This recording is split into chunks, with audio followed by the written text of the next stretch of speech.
Здравейте, колеги! Искам първо да се представя. Аз съм Антоний Димитров и в момента съм студент по право в юридическия факултет на Софийския университет. Пети курс съм. Колегата. Здравейте от мен. Аз се казвам Деян Петров и съм студент в същия факултет, четвърти курс.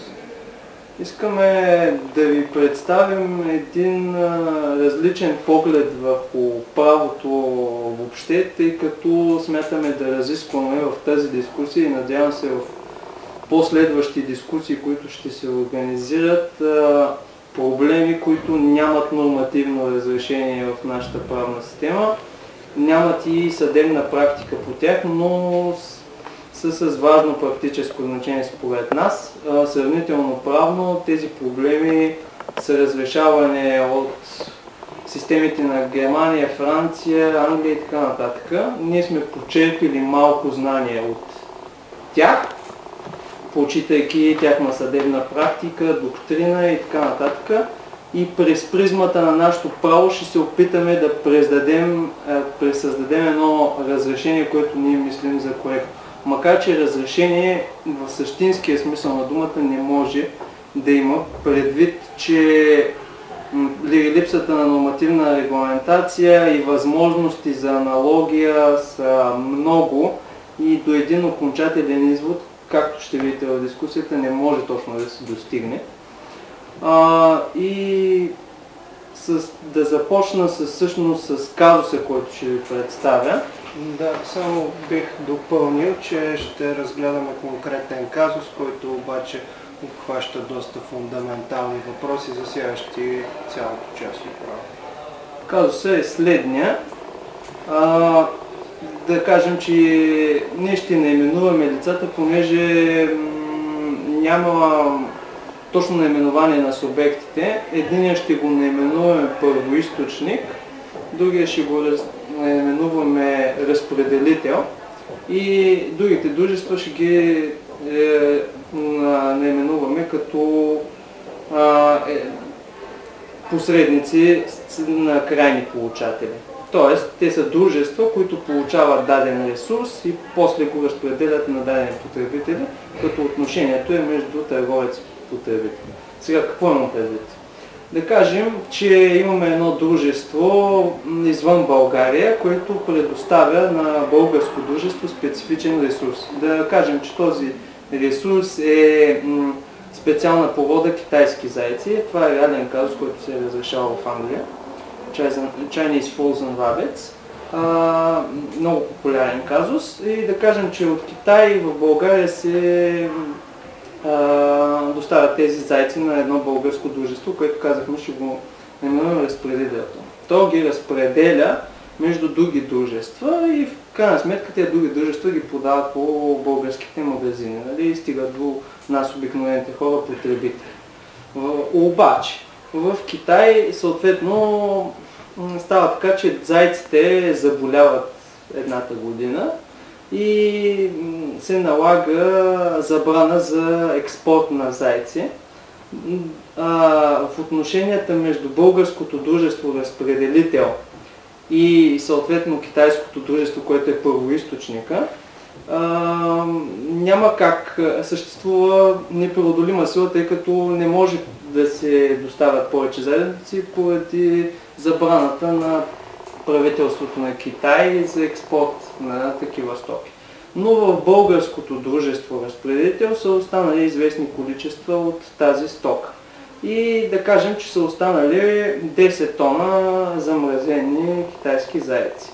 Съответно имаме 10 кредитора, всеки от тях е поръчал по 2 тона зайци. Съответно на всички кредитори е ясно математически, че не може да се изпълни. И въпросът, който се поставя в този случай е как и на кого трябва да се изпълни. Трябва ли да се изпълни преференциално, т.е. по дискреция на длъжника, българското разпределително дружество, което разпределя китайските зайци. Трябва ли да се изпълни на части, т.е. на всички, да се изпълни съобразно с това колко е количеството и колко са те. Или прората, ако някой е заявил по-голямо количество, съответно ще има по-голям процент на получена стока.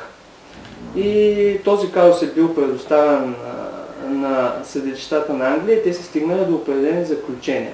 Сега ние през призмата на българското право ще се опитаме да достигнем до заключения, които да са базирани на нашата нормативна уредба. И другото, което трябва да спомена е, че в отношенията между китайското дружество и българското разпределително дружество всъщност се касае за специфичен ресурс, т.е. други такива зайци от другаде не могат да се набавят, за да не стигаме до хипотезата на разискване за заместими стоки, т.е. ще липсва тогава непреодолима сила, те трябва да се набавят от другаде, повишаване на разноските по направяне и така.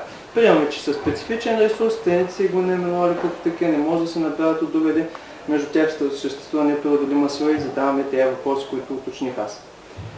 И сега колегата Петров ще започне дискусията с едно негово предложение по разрешението на дадения предоставен проблем. Така, вариант едно е да приемем преференциално плащане, т.е.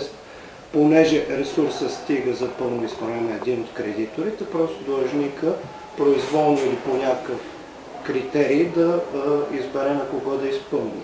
И сякаш този вариант се подкрепя по нещо право от разпоредбата на член 66 от ЗСД, а именно, че кредитор не може да бъде принуден да изпълни, да приеме нещо различно от цялото. Частично. Тоест, използвате аргумента на контрарио. Според мен пък преференциално плащане няма да е възможно, тъй като ми се струва, че кредиторите, останалите, ще могат да използват правови иск като защита, тъй като по 135 предпоставките са да има кредитор, действия на длъжника, в случая българското разпределително дружество, което разпределя заетите, които да увреждат кредитори. В този смисъл изпълнението преференциално на един от кредиторите ще изглежда да уврежда другия кредитор и той да може да се послужи с тази предвидена му от 155 защити. Според мен пък има доста пречки за прилагането на правов иск, тъй като първо той се прилага за обявяване в носителна действителност на правни действия. В случая има изпълнение, което е фактическо. Да, фактическо може да се каже, но плащането по-скоро е фактическо, изпълнението не винаги е фактическо действие. Дори има една стара теория, макар и днес доста да се отрича, че изпълнението е правна сделка, но това е извън темата. В другия смисъл, че плащането е фактическо действие, да, но то е фактическо действие с правен резултат. Закона казва действия на длъжника, без да уточнява и да разграничава дали това са фактически или правни действия. Да, бих могъл да се съглася с това съображение, но да видим какво ще се случи, ако го приемем. Един от кредиторите обявява изпълнението за относително действително. Така ще бъде изпълнено на него. По този начин се увреждат останалите кредитори, те ще са активно легитимирани да заведат изпо 135 и така сякаш стигаме до един безкрайен порочен кръг от правови искове. По това съображение, редукцията абсурдно, мисля, че... Да, бих могъл до някъде се съглася с това предложение, действително, но ще тръгна по друга линия да контраргументирам съждението, че преференциалното плащане е възможно. Според мен аргументът, че член 66 е задължително приложим във всички случаи малко куца, защото са познати на българското законодателство изключение от принципа на член 66.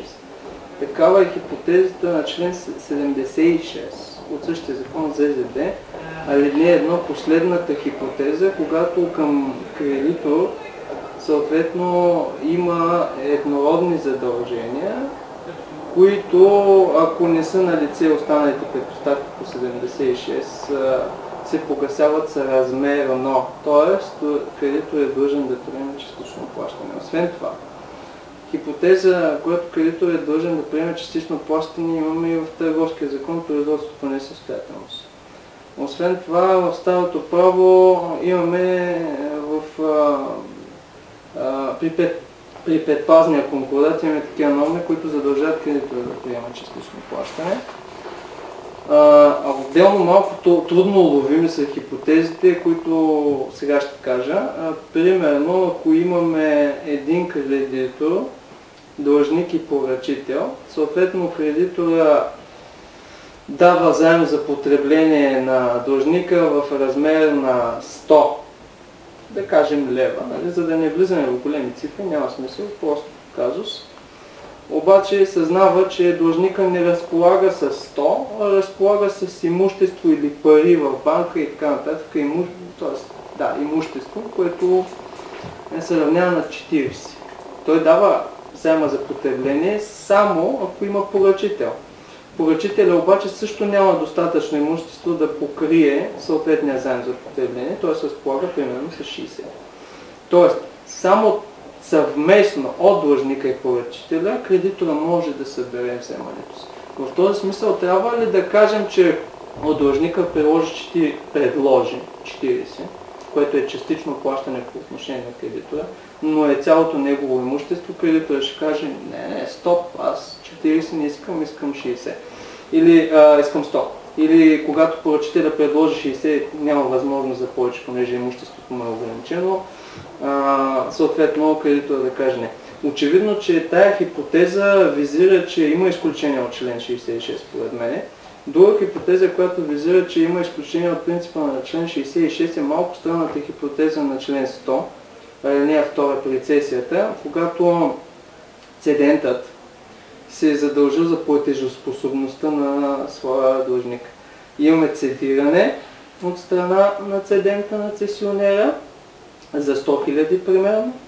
Цесионерът плаща на цедента 50 и цедентът е задължен за 50. Сега, ако цесионерът намери от длъжника 20 и няма възможност за повече, то останалите 30 ще ги търси от цедента. И това ще е частично плащане. И тук странността е, че имаме exceptio ordinis. Защото не може директно цесионерът да иска от цедента 50. Няма никакъв смисъл от това, защото той веднага ще ги иска, защото очевидно, че цедента, за да прехвърли своето вземане, той е трудно събираемо и той го прехвърля не за 100, ами за 50. По-ниска стойност, стойността на самото вземане.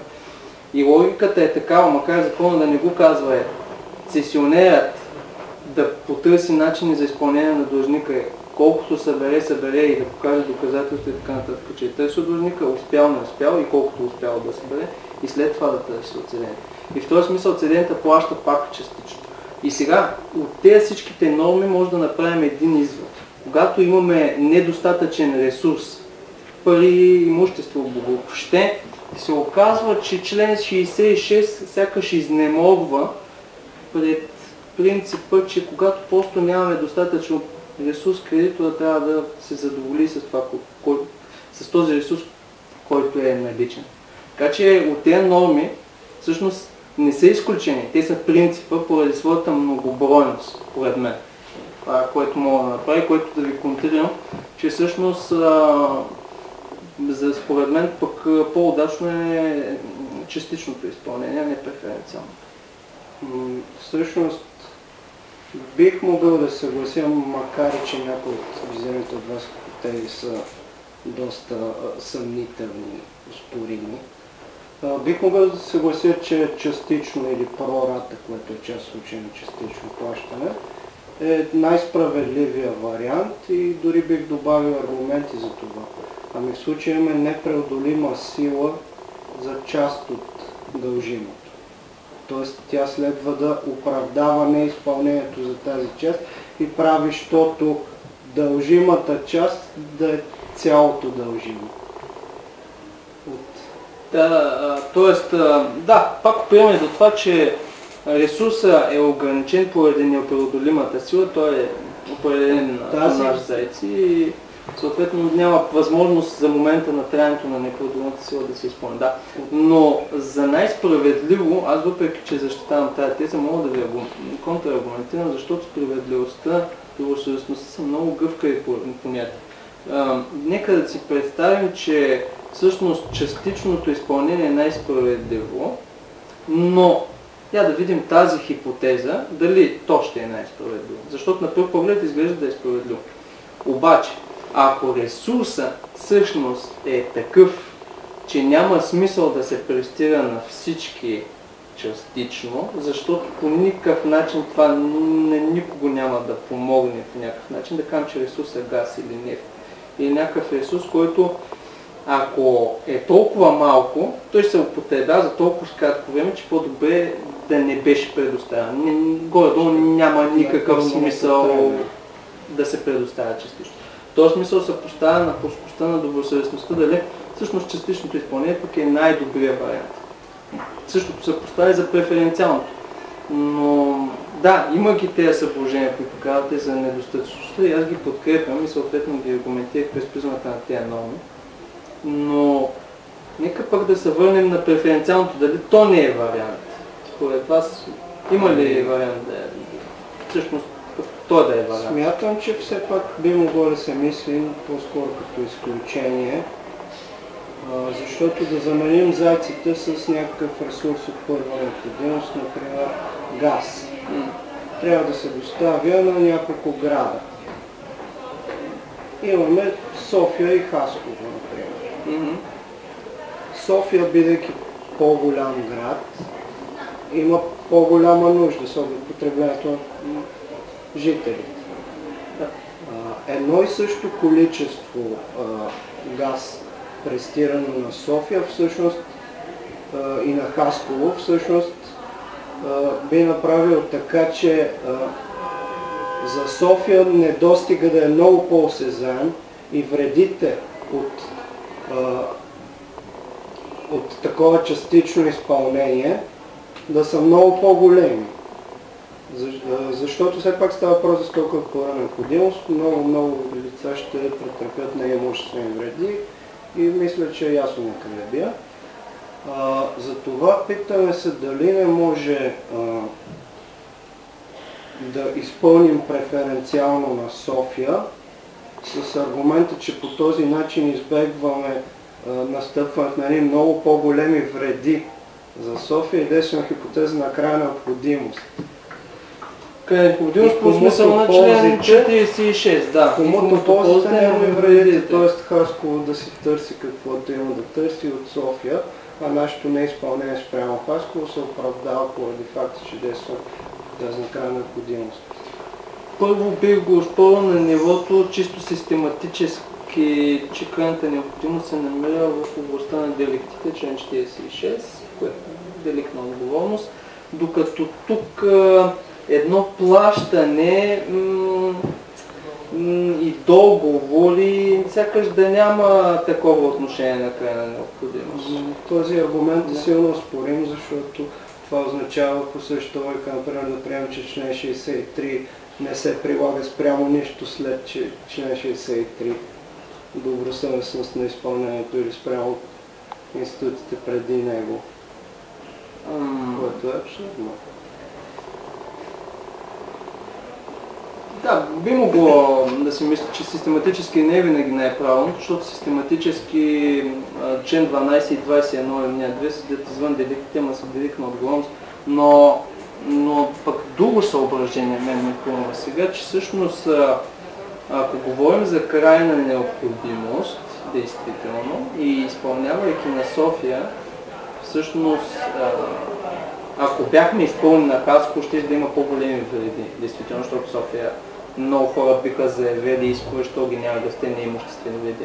То има и такова тълплата на първа необходимост, ако с спрат дадени постъплено определени ресурси. Но имайки предвид, че става въпрос за договор, едната страна изпълнява и тя е длъжна да изпълнява, длъжника, преразпределителното дружество е длъжно да изпълнява. А като се изпълнява, София или който и да е кредитор, под страх да не изпадне в забава на кредитор 95 и последиците предвидени там, той ще е принуден от този натиск да приеме изпълнението. И в този смисъл той приема изпълнението. Обаче, въпреки че го приема, той не избягва отговорността си. Защото в единия случай, ако не го приеме, ще е 95. И в другия случай приеме ли го, ще е крайна необходимост, всички ще могат да търсят вреди от него. Значи той на този, когото е избрано да се изпълни, той винаги е губещ, защото той винаги ще носи отговорност. Това не е ли малко абсурдно? И само първо едно уточнение, дали ще е 95, ако не приеме цялото. Ако изходим от, според мен, като че ли правилната теза, че непреодолимата сила прави така, че частичното изпълнение става пълно, то това изпълненото свръх него е дадено без основание. От тази гледна точка, ако не приеме частичното, което се дължи и се оправдава от непреодолимата сила като пълно, тогава бихме приложили 95. Добре, друг проблем обаче. Да, само да уточня. И вашия проблем е в това, че става въпрос за отделни правоотношения, доколкото разбирам, рес интералиус акта, но всъщност може да се изведе генерален принцип, че непреодолимата сила преодолява абстрактността между тези правоотношения. По какъв начин? По начин, че бидейки длъжник на множество кредитори, можем да се позоваваме на непреодолимата сила в отношенията с всички между тях, пък дори тя формално погледнато е да е между първоизточника, дружество и нас. И в този смисъл се преодолява абстрактността и сякаш трябва да ги гледаме заедно. И процесуално ли трябва да се гледа? Да, така е излиза. Да, той ще е всъщност един и същи ответник, ще има хипотезата на член 105 от ГПК. Нека да се върнем на крайната необходимост. Според мен, крайната необходимост ще срещне още един проблем. Значи, ако приемем наистина, че тя е на лице и въведем принципа, който вие споменахте, който не е записан в закона, но безспорно се приема, че е на лице при крайна необходимост, комуто ползите не ми видите. Действително, ползите ще са за София и тя ще е тази, която ще трябва да търпи вредите в случай исковете на другите кредитори. Обаче, за причиняването на крайната необходимост, според мен, не само София е отговорна, тъй като става въпрос за договор. Длъжникът, изпълнявайки, той допринася София да получи изпълнението и в този смисъл без изпълнението няма приемане и без приемането и двете се причиняват, приемането и изпълнението, крайната необходимост. Защо натоварваме мисълта ми? Защо само София да се натоварва, а не и длъжника в този случай? Това не е ли логически проблем според вас? Според мен идеята на крайната необходимост като цяло е да оправдае като правомерно едно действие, което иначе би било противоправно, какъвто сякаш е случая. Но изпълнението, според мен, е винаги правилно. Но неизпълнението на Хасково е противоправно. От тази гледна точка идеята на тази извратена конструкция с крайната необходимост е да оправдае това неизпълнение на Хасково с оглед наистина много по-големите вреди, които би претърпял другия кредитор, ако не получи ресурса. Да, но следващия проблем, дали всъщност се касае за наистина по-големи вреди? Защото трябва да видим, че ако Хасково има договор с, да кажем, друго дружество в друга страна и то, получавайки гъста или там съответния ресурс, трябва да го разпореди в друго дружество в друга страна. Обаче това отношенията между Хасково, т.е. дружеството в Хасково, което е и дружеството в съответната друга държава, да кажем Македония, Хасково продава на много по-висока цена. София, получавайки такъв ресурс, макар и по-голям, тя го продава на по-ниска цена. Възможна е хипотеза, в която Хасково, всъщност получавайки по-малко ресурс, но продавайки на доста завишена цена, да пропусне много по-големи ползи.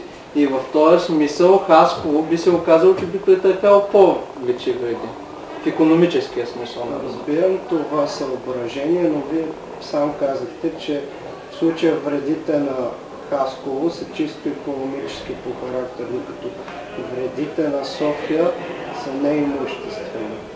Имуществените Тук вреди поставяме са... един почти философски въпрос, но дори да трябва да сведем нещата от чисто икономически, то нека сумираме обезщетенията за неимуществени вреди, които всеки гражданин би могъл да претендира от София, за това, че не му е предоставен газ или друга стока от първа необходимост.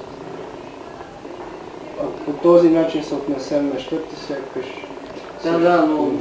но имуществените винаги имат получен характер. И в този смисъл... Мисълта ми беше, че браним едно по-висше благо, като здравето и живота. Но пък, защо пък за Хасково да са отношенията с другото дружество извън България само икономически? Защото това дружество, което е в другата държава, то получава тази газ или там какъвто и да е ресурс и пак ще го разпределя на потребители и те пак при липсата му ще заведат съответните искове за нея.